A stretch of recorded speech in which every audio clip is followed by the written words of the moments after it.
ਬਾਬਾ ਜੀ ਕਿੰਨੀ ਕਣਕ ਹੋ ਗਈ ਆ? ਕਣਕ ਆਪਣੀ ਹੋ ਹੀ ਗਈ ਹੈ ਮਤਲਬ 5 ਚਲੋ ਮਾਸ਼ਾਅੱਲਾ ਮਾਸ਼ਾਅੱਲਾ ਸਹੀ ਹੋ ਗਈ ਆ।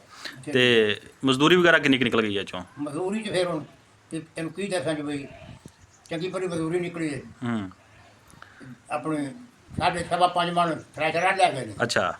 ਤੇ ਮਣ ਮਤਲਬ ਕਿ ਕਿੱਲੇ ਦੀ ਮਤਲਬ ਰੈਪਰ ਵਾਲਾ ਲੈ ਗਿਆ। ਰੈਪਰ ਲੈ ਗਿਆ।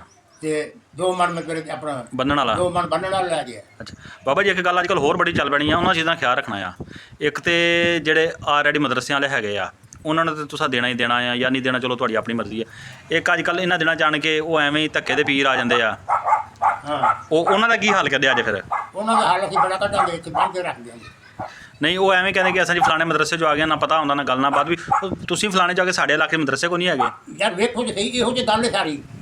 ਹੁਣ ਪਤਾ ਕੀ ਕਰਦੇ ਨੇ ਇੱਥੇ? ਹਾਂ ਇੱਥੇ ਚੱਕੀ ਵਾਲਾ ਹੈਗਾ ਵਾ ਜਾਂ ਸ਼ਾਮ ਨੂੰ ਆਟਾ ਦਾਣਾ ਜਿਹੜਾ ਸਾਰੇ ਮਦਰਸੇ ਵਾਲੇ ਇੱਥੇ ਮੇਰੇ ਕੋਲ ਵੇਚ ਕੇ ਚਲ ਜਾਂਦੇ ਨੇ। ਇੱਥੋਂ ਵੇਚ ਕੇ ਪੈਸੇ ਦੇ ਕੇ ਚੋਂਦੇ ਨੇ ਲਾਗੇ। ਅੱਲਾ ਬੇਲੀ ਇਹ ਮਦਰਸੇ ਨੇ ਉਹ ਯਾਨੀ ਦੀਨ ਨੂੰ ਵੇਚੀ ਜਾਂਦੇ ਆ। ਮਦਰਸਾ ਦੀਨ ਦੇ ਨਾਂ ਦੇ ਆ ਨਾ। ਇੰਜਨ ਆ ਗਿਆ ਦੀਨ ਨੂੰ ਗਵਰਨਮੈਂਟ ਨਹੀਂ ਚੰਗੀ, ਗਵਰਨਮੈਂਟ ਉਹਨਾਂ ਨੂੰ ਚੰਗੀ ਖਰਚਾ।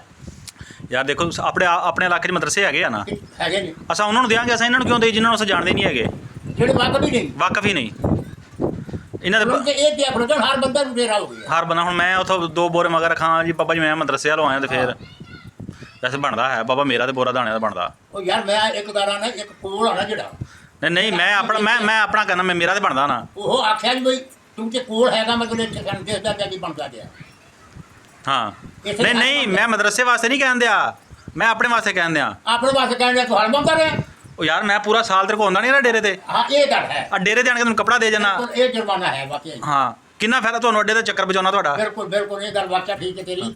ਇਸ ਗੱਲ ਨੂੰ ਮੰਨਣਾ ਮੈਂ ਵੀ ਮੰਨਣਾ। ਨਹੀਂ ਜੀ ਭਾਈ ਮੈਂ ਮਦਰਸੇ ਵਾਸਤੇ ਤੁਹਾਨੂੰ ਦੱਸ ਸਕਣਾ ਆ ਕਿ ਬਾਬਾ ਜੀ ਫਲਾਣਾ ਮਦਰਸਾ ਬਣ ਰਿਹਾ ਆ, ਉਹ ਨਾਲ ਤੁਹਾਡਾ ਜਦੋਂ ਦਿਲ ਮੰਨੇ ਆਪਣੇ ਹੱਥੀ ਜਾ ਕੇ ਦੇ ਕੇ। ਮੈਂ ਲੈ ਕੇ ਨਹੀਂ ਜਾਣੇ ਤੁਹਾਡਾ ਦਿਲ ਮੰਨੇ ਤੇ, ਕਿਉਂਕਿ ਦੇਖੋ ਨਾ ਮੈਂ ਲੈ ਕੇ ਮੇਰੀ ਉੱਥੇ ਜਾਣੇ ਨੀਅਤ ਖਰਾਬ ਹੋ ਜਾਏ ਤੇ ਮੈਂ ਵੇਚ ਜਾਵਾਂ, ਉਹ ਤੇਰੇ ਤੇ ਮੇਰੇ ਖਾਤੇ 'ਚ ਪੈ ਗਿਆ ਤੇ ਮੈਂ ਕਬਰ ਦਾ ਹਿਸਾਬ ਇਕੱਠਾ ਕਰ ਲਵਾਂ। ਨਹੀਂ ਉਹ ਤੇ ਮੁਨਾਫਾ ਹੈ। ਨਹੀਂ ਨਾ ਉਹ ਤੇ ਸਾਰਾ ਉਹ ਮੁਨਾਫਾ ਉਹ ਇਦਾਂ ਦਾ ਬਾਬਾ ਦੁਨੀਆਦਾਰੀ ਦਾ ਮੁਨਾਫਾ ਨਹੀਂ ਆਪਾਂ ਲੈਣਾ।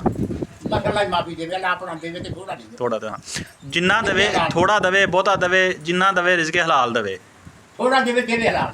ਬਾਕੀ ਇਹ ਤੁਹਾਨੂੰ ਮੈਂ ਦੱਸਿਆ ਸੀ, ਲੁਟੇਰਿਆਂ ਤੋਂ ਅੱਲਾ ਬਚਾਓ। ਇਹ ਤੁਹਾਨੂੰ ਅੱਗੇ ਮੈਂ ਦੱਸਿਆ ਸੀ ਆਪਣੇ ਕੋਲ ਫਲਾਣੀ ਉਹ ਮਸਜਿਦ ਬਣ ਰਹੀ ਆ, ਅਗਰ ਤੁਹਾਡਾ ਦਿਲ ਮੰਨੇ ਤੁਸੀਂ ਆਪ ਜਾ ਕੇ ਲੈ ਕੇ ਦੇਣਾ ਆ, ਕਿਸੇ ਨੂੰ ਨਹੀਂ ਦੇਣਾ ਬਸ। ਬੜੀ ਗਨੀਮਤ ਆ। ਹਾਂ ਜਿਹੜਾ ਮਤਲਬ ਕਿ ਲੁਟੇਰੇ ਆ ਕੇ ਲੁੱਟਦੇ ਨੇ ਇਹਨਾਂ ਤੋਂ ਮੈਂ ਬੜਾ ਪਰੇਸ਼ਾਨ ਹਾਂ। ਹਾਂ ਚਲੋ ਠੀਕ ਹੋ ਗਿਆ। ਦਿਹਾੜੀ ਦੇ 4-5 ਦਰਸ ਆ ਜਾਂਦੇ ਨੇ ਕੀ ਇਹੀ ਦਿਓ ਜੀ ਮਦਰਸੇ ਦੇ ਨਾਂ ਦੇ। ਮਦਰਸੇ ਦੇ ਨਾਂ ਦੇ ਰਾਮ ਨੂੰ ਆ ਗਏ।